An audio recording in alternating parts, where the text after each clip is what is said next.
Meron akong kapatid na mayaman pero pinabayaan na kami.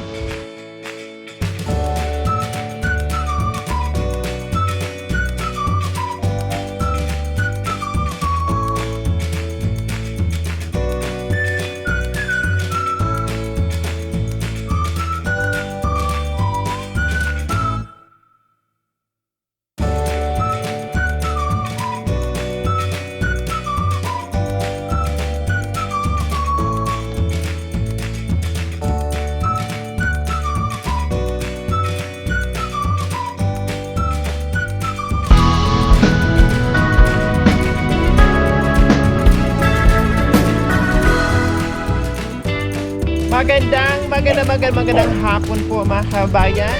Dito tayo muli kay Lolo Florencio and Lola Felisa. Titingnan natin sa hapong ito, no? Bisitahin natin muli at kumustahin natin sila. Dahil marami po talaga ang naawa dito sa relasyon ng mag-asawa, no? Na bulag na si Lola, and then si Lolo naman ay may diferensya na hindi hanap buhay. Hi po Lola! Hello! Magandang hapon po sa inyo. Magandang hapon naman. Ayan. Hi po Lolo! Magandang hapon po sa inyo. Anong ginagawa niyo po dyan? Magkakainit ng tubig. Mukhang magme-merienda po kayo. Nakamerienda na yung matanda. Nakamerienda na. Para na yan pambukas? Or Pangbukas na ulit. wow, ang aga nyo naman po nag-init ng tubig para pambukas. Talagang nilalagay mo rin sa thermos na eh. Para naka-ready na po. So ayan po, no, nagtanong sa akin, may nagtanong po sa atin na sponsor kung meron silang hinihigaan. Opo, meron po sila. Ito na po yung pinaka kwarto nila at pinaka bed nila. Opo, yan po yung pinaka kwarto nila, pinaka bed nila mga kabayan. Kailan po ang gamit nila is karton lang po mga kabayan. So wala silang banig. Then nakakulambo naman para hindi sila lalamukin. So ayan po mga kabayan. Hindi ko po kasi ito nakita, no, dahil ang nakapasok lang po dito yung si Makoy lang.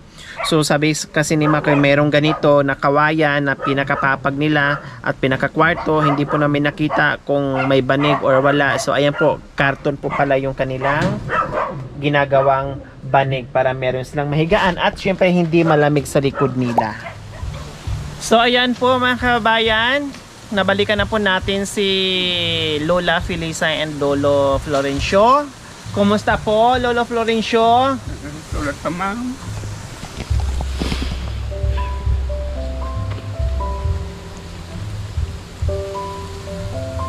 Kababait ninyo. Bihira ang taong katulad nyo na nagpupunta rito ng ganyan.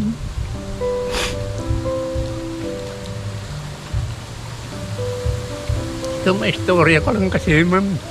Meron akong kapatid na mayaman pero pinabayaan na kami. Ang sinasakit-sakit pa ng loob ko. Ipinanganak yun ng 1956. Namatay ang magulang namin. 1959, 3 taon pa lang yun. Inalagaan ko na yun, pinag-aral, ibinahay ko. Kumawa ako ng kubong ganito. Pinag-aral hanggang sa pumasok na sundalo. Pumasok na PC pa lang noon. Nung nag-regular ako pa rin hanggang sa nag-asawa ako pa rin. Ang kumastos sa kanya. Malakas pa ako sa bukid noon na nakikigapan. Ngayon nagpipinson na raw ng mahigit 60 kami. Maski yun lang sobra naman sana ang may bigay sa amin, wala. Nandyan sa bayan ng Gimbas. Kaya yung ang naalala ko man kung mayroong ganyan na tulad nyo na napupunta rito. Buti pa kayo at nakakatulong kayo sa dun sa talagang dugo ko na inalagaan ko. Parang sumama ang loob nyo, Lolo Florencio, kasi naalala nyo yung dating sakripisyo nyo sa kapatid nyo na yung tipong walang-wala, no? Kayo na ang nagpalaki, kayo ang Ako talaga lahat gumastos para makapag-aral. Ang sa inyo man lang sana, sabi nyo nga po, nabanggit nyo, nagpipensyon na ng 60,000, ang sa inyo man lang sana kahit yung sobra doon sa 60,000 64 or daw eh. kahit magkano ay ibigay sa inyo. Ang nangyari po ay wala. Wala. Pinabayaan na kami talaga. Kahit pagkain po, kahit Alam- halimbawa, hindi po Alam ng magbigay. Panginoon. Maski pagkain. Kasi Kahit ang- kung ayaw po halimbawa bigay ng cash, pwede naman po pagkain na lang po ang ibigay sa inyo. Sana, Kasi pero- same lang naman din po yun. Cash or pagkain, parehas lang din po yun. Kung bibigyan po kayo ng pera, ibibili nyo rin po ng pagkain yun. Wala po. Wala. Kung Bakit po- ilang beses akong nagpupunta ron, tinataguan ako. Basta nagpupunta ako, nagtatago. Bakit po kaya, Lolo Florencio, maitanong ko lang, syempre, alam niya yung sakripisyo nyo noon, kung ano yung ginawa nyo para sa kanya, at gumanda yung buhay. Bakit kaya, ano kaya sa palagay nyo, ano kaya ang nagiging dahilan, Ewan ko. bakit hindi kayo nabigyan na sinasabi nyo na walang bigay na mula sa kanya? Bakit po kaya tatay, sa palagay nyo po? Ewan ko, akong alam na... Na nagiging dahilan. Na dahilan. Nakabili ng lupa doon sa Talugtog noong nag-2000. Noong 2005, nagpunta rito, iyon na yung lupa doon. Ang sakahin po, ma'am, mahigit kalahating hektarya, pero gubat, maraming kahoy na ganito. Opo. Iyon na yan hanggang hindi ka mamatay. 2005 yon. At hindi mo naman na siguro abutin ng 20 taon ka. Opo. Hindi, malapit na. 3 taon na lang, 2025 na. Ano pong nangyari? Wala. Nung nagretiro, ma'am, nung 2012, binawi at siya daw naman ang magsasaka. So, Nagretiro nakikinabang po siya ngayon sa bukid. Hanggang ngayon. Na wala po kayong share Wala, na wala. natatanggap. Wala. Kulang nyo. Naging tatay, naging nanay niya. Kaya, yung mga 3 taon na gano'n, ma'am, ba? Hindi ba Opo. niya mahugasan yung puwit na kung magdudumi? Opo. Siyempre, Nasa sa Diyos ko na lang siya ako. Bahala ng Panginoon. Sa kanya. ayan, base sa kwento ni Lolo Florencio, yun nga po yung nangyari, no? Talagang ganon, may pamilya, kahit sa kapatid o sariling magulang, sariling anak, talagang may nangyayari at merong nangyayaring ganyang Meron pala, sitwasyon, meron no? naman talaga. Yun po yung realidad talaga, mga kabayan. Kaya lang, maswerte pa rin si Lolo at si Lola na dumating tayo, kaya sobrang pasasalamat. Kaya nga nabanggit ni Lolo kanina na talagang buti pa yung hindi kadugo dahil nagpupunta at nakatanggap pa sila ng ayuda. So, syempre, nandito tayo, may bigas pa po tayo, Lolo Florencio. Meron pa yung binigyan niyo. Mayroon pa. Mga kabayan, maraming salamat po talaga dahil sa pangalawang pagkakataon, yung pagpunta natin at nakapunta tayo muli ngayon sa hapong ito dahil meron tayong surprise muli kay Lolo Florencio and Lola Felisa.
nagpapasalamat kami na itong mga binigay nyo. Wala kayong tulad ng tao kung di lang kayo ang ganito na nagbibigay ng kaligayahan at saka ayuda sa amin. Salamat. Maraming salamat sa inyo. Maraming salamat. Ito po, mga kabayan. Ang daming biyaya ngayon, Lola Felisa and Lolo Florencio. Meron na kayong 4 na sakong bigas. Matagal-tagal na itong mauubos. Plus, assorted groceries natin. Nandiyan na po lahat. At meron pa dyaang chicken, syempre. At nag-request yung ating sponsor, mga kabayan, na bilhan natin ng higaan na kahit papaano yung higaan nila doon na karton, mga kabayan, ay mapalitan na. Magiging malambot na yung higaan ni Lola Felisa and Lolo Florencio. So ano-ano ang mga groceries natin? Syempre, nandito na. Mga prutas nandiyan na, mga pangmerienda nandito na. At yung mga dilata, dinamihan ko na po, mga kabayan. Plus, meron pang palaman. Ito yung mga gatas. Alam niyo, mga kabayan, dahil sabi ko si Lolo or si Lula, sanay sila sa coffee. Nagbumili din ako ng coffee. Pero higit sa lahat, bumili ako malalaking Anlin Gold. Anlin Gold, mga kabayan. Dahil masakit na mga kasukasuhan, mga buto-buto nilang dalawa. So kailangan nila nag-anlin. At ganito na rin ang gamit ko. So Lola Felisa, meron na pa kayong anlin. O maganda po yan sa katawan. O dalawa talaga malaki binili ko. Kasi kahit hindi ka kumain ng maraming kanin, pag uminom ka niyan, kahit papaano, ay pwede, no? So, ayan po, mga kabayan. Ayan po yung mga dilata natin. Ang dami. Meron pa dito sa kabilang isang plastic. Plus, ito, chicken.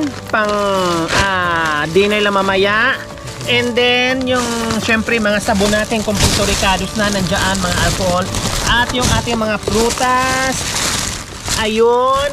Yung mga tinapay natin, nandiyan na. Plus, 4 na sakong bigas. And yung foam na yaan. O, di ba? Ang dami nito.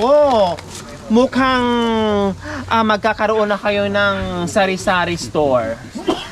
No, sa sobrang dami. Okay, maraming salamat po talaga. Magpapasalamat tayo sa walang sawang pagmamahal. No, talagang mula noon hanggang ngayon. Nandiyan po kayo sa akin. Salamat po sa tiwalang pinagkaloob niyo po sa akin. Hindi lang ako ang pinasayan nyo, kundi sila, yung ating mga seniors na talagang walang-wala sa buhay, no, kundi umasa lang sa bigay-bigay ng kapitbahay. Pero ngayon po, mga kabayan, ang tagal-tagal na nitong maubos dahil ano lang naman ang kain ni Lola Felisa at ni Lolo Florencio. Kukunti, kakapiranggot lamang po, mga kabayan, kaya matagal itong maubos sa kanila. Siyempre, nagagawa natin to dahil sa ating mga sponsors, subscribers, followers, YouTube members, viewers, commentators, lahat po na nagmahal at nakikiisa sa aking munting adikain. Maraming salamat po sa inyo. Okay, magpapasalamat po tayo sa walang sawang pagmamahal na naging sponsor po ngayon dito kay Lolo Florencio and Lola Felisa. Walang iba, Skyby from Winnipeg, Canada, nagpaabot po ng 2,000. Sa ating silent sponsor, nagpaabot po ng 3,000. Mrs. NJ ng Alberta, Canada, nagpaabot po ng 5,000. Silent sponsor from Toronto, Canada, nagpaabot po ng 5,000. Ma'am Rose from Canada, nagpaabot po ng 2,500. Matotal po, 17,500.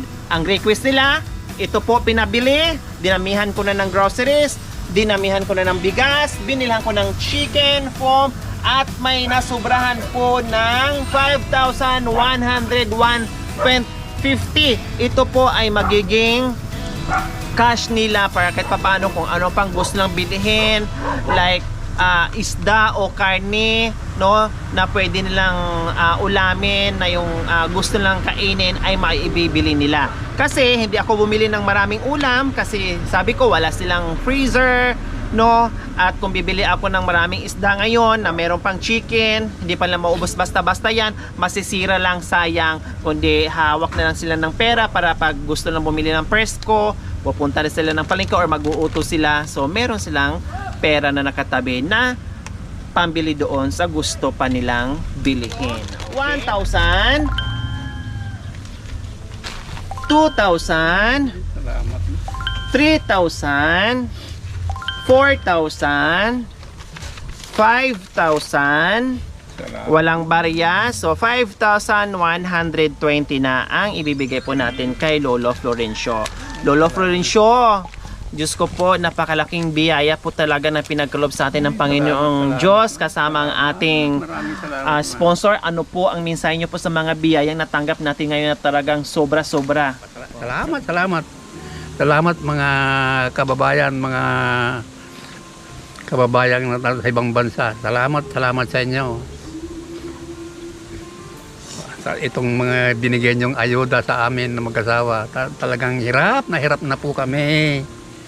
Dahil itong kalagayan namin, wala nang, kung kaya ko pa sanang maglakad, mamamalimos na lang kami. Pero ala, hindi ko na kayang ko. Aakain ko na sana itong matanda na mamamalimos, pero mahirap. Opo. Laban lang po, Lolo Florencio. Katulad nito na hindi nyo po inaasahan na darating ang biyaya sa inyo. Hindi nyo po ito lubos inisip, no, na mangyayari ito sa buhay nyo, pero nangyari dahil sa Panginoong Diyos. Kung talagang para sa inyo ang biyaya ay talagang para sa inyo, walang makakapigil na kahit sino. 'Di ba po, Lolo Florencio? Kaya magpalakas kayo, marami ng pagkain, huwag magtipid, kumain ng kumain. Hahaba pa sana ang buhay nyo na bigyan pa kayo ng mahabang buhay na magkasama pa kayo ni Lola Felisa, no? Huwag nyo na pong isipin yung mga malulungkot na buhay, yung mga malulungkot na pinagdaanan. May pag-asa pa pala ang buhay namin. So ganun na lang po, Lolo Florencio, ha? Salamat sa binigay nyo. Ayan, salamat po, Lola Felisa. Okay, mga kababayan, ito po si Lola Felisa at si Lolo Florencio, mga kababayan, na talagang sabi nga ni Lolo Florencio kanina, wala na talagang choice, hindi na talaga makapagtrabaho. Kung kaya lang sana niya magtrabaho, why not? Magtatrabaho siya, ayaw niya. Pero hindi na po kaya naisipan niya sana, mga kababayan, gumawa ng paraan, mamamalimos, kailan po, paano, hindi na rin po kaya maglakad at may mga tungkod-tungkod na po silang dalawa. Sa hapong ito, talagang napakalaking biyaya po ang natatanggap po ni Lolo at ni Lola dahil po sa inyong pagmamahal. Kaya maraming salamat po. Maraming salamat po sa lahat na naging sponsor ni Lolo Florencio and Lola Felisa. Maraming salamat po sa iyong ginito ang puso. Nawa ipagpalain po tayo ng Panginoong Diyos araw-araw. Nawa ibigyan po tayo ng kalakasan ng katawan sa araw-araw. Nawa ibigyan po tayo ng mahabang buhay pang sa ganon.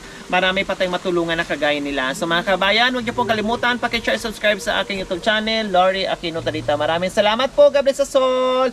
Bye, Lola Felisa.